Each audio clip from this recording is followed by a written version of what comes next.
نه لایق بر غرور است و نه عرض اعتمادی ها. یعنی این دنیا لایق آن نیست که برای وی شما آخرت تان برباد دهی. این دنیا اونقدر نمی ارزد که برای وی شما خدا را از خود نارضا کنی. این دنیا اونقدر قیمت ندارد که شما به خاطر این خودتان به لعنت خدا و به عذاب خدا گرفتار کنی. حیات 20 روزه دارد یا 25 روزه، یا 20 ساله دارد یا 25 ساله. برای این شده حیات ابدی تان نسوزانید. خداوند برای بندگانی که 5 وقت نمازشان میخوانند، شما جوانای عزیز رمضان مبارک روزه میگیرند، از حرام هاش خوشان نگه میدارند، بستان سرای جنت آماده کرده است. جنت جاودانی، جنتی که دیگه جوانش پیری نداره، شادش غم نداره، خرسندش ماتم نداره، تن صحتش بیماری نداره، بایگریش دیگه کمبغلی نداره، پادشاهیش گدایی نداره، حیاتش مرگ نداره. او بهشت پاداشی ان همین بندگی هاست، پاداشی ان همین رفتار خوب شماست در پیشگاه پروردگار. بنابر بچه های عزیز تأکید کنید نمازاتان خانه بچن. این دنیا رو ببینید همه شما زحمت داره، هیچ کدام شما راحت نداره. از صبح میخیزید تا شب خسته میشه، کار میکنید در زیر آفتاب گرم و در خنکی های سرد و مشقت میکشه، کاری کنید که این مشقت شما آخرتتان هم برباد نتید. آخر آدمی که خوب با فراست است و با اندیشه کار میکند که هم دنیاش آباد میکند هم آخرتش.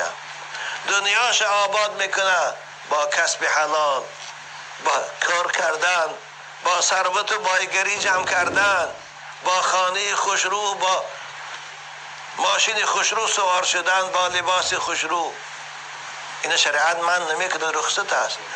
آخرتش آباد میکنه با بندگی کردن، با خدا شناسی کردن. گفتی شاعر کی بنیاد عمر بسته به موی هوش دار. همین عمر انسان مثل در یک مو بستگی است، یک لحظه اگه میبینی نیست. یا ماشین میزنه خبری مردش میفرایی، یا در آب غرق میشه خبری مرده رو میفهمی، یا یکی سوید میزنه از خبری، یا یکی از بالای امارات آتش میزنه خبری مرده. هر روز تابوت رفته ایستاده، هر روز جنازه خواند ایستادیم. یا سکته قلبی است، یا یک حادثه ناگهانی است. امروز واسطه های مرگ آنقدر زیاد است که دیگه شمار کردش نمی شود. بنابر شاعر هوایی میگد بنیاد عمر بسته به موی هوش دار، غمخوار خیش و باش غمی روزگار چیست. غمی خود هم خور، غمی قبرت هم خور، غمی آخرت هم خور، همیشه غمی روزگار نخور. وقتی که 8 ساعت برای روزگار تو دنیا کار میکنی، 1 ساعت برای خدا کار کن، 1 ساعت برای آخرت هم کار کن، تا اینکه دست خالی نروی پیش خدا. از مثل پیغمبر خدا صلی الله علیه وسلم عاقل کی را میگویند، دانا کی را میگویند، زیرک کی را میگویند. گفته از ایشان پرسیدند، حضرت گفتند عاقل کسی است، دانا کسی است، زیرک کسی است که مرگ همیشه یاد میکند، مرگ فراموش نمیکند. آره، مرگ یاد کردن این نشانی فراست است، نشانی عاقلی است. زیرا او بیخبر می بیاد، او ناگهان می بیاد. همون جوانایی که با حسرت تابوتشان میبرن هیچ کدام اینها مردنی نبودند، لیکن به اختیار می شود. بنابر انسانی که مرگ یاد کند به گناه نمی رسد. انسانی که مرد پیش روش باشد او عرق نمی نوشد، او زنا نمی کند. شاید بگه همین عرق نوشیدم همون لحظه که مرگ بیاد و من از این عالم مست و الست پیشگاه خدا روم، چی خجالتم. بنابر او این کار نمی کند. بنیاد عمر بسته به مویست هوش دار، غمخوار خویش باش غمی روزگار چیست. بنا عزیزان من، بچه های خوشرو، نمازاتان خانه. نماز این راز بنده مومن با خدا هست. نماز رابطه مخلوق با خالقش است. واللهش اگر شما نماز خانه با خدا رابطه داره، با خدا راز نیاز میگویه. وقتی که شما نماز خانه شهادت نامه مسلمانی داره، وقتی که شما نماز میخوانه انشاءالله شما قبرتانم پر نور است، پگه روز قیامت تانم آباد است. زیرا رسول اکرم صلی الله علیه و سلم نماز رکن اساسی اسلام بعد از گفتن کلمه اشهد ان لا اله الا الله و اشهد ان محمد رسول الله اعلان کردند. بنی الاسلام علی خمس شهادت ان لا اله الا الله و ان محمد رسول الله، ببینه، و اقام الصلاه، نماز خواندن است. روز محشر که جان گداز بود، اولی پرسش از نماز بود. پس مکن در نمازها تقصیر، تا در آن روز باشد توفیق. عزیز من، نسبت نماز بے پروا نشو. در چهار کتاب میگه کار دنیا را، کار آخرت مقدم بر کار دنیا کن. این صاحب چهار کتاب عطار هم خیلی ما و شما را نصیحت میکنه. غم دین خور که غم دین است، همه غمها فرودر از این است. غم دنیا مخور که بیهود است، هیچ کس در جهان نیاسود است.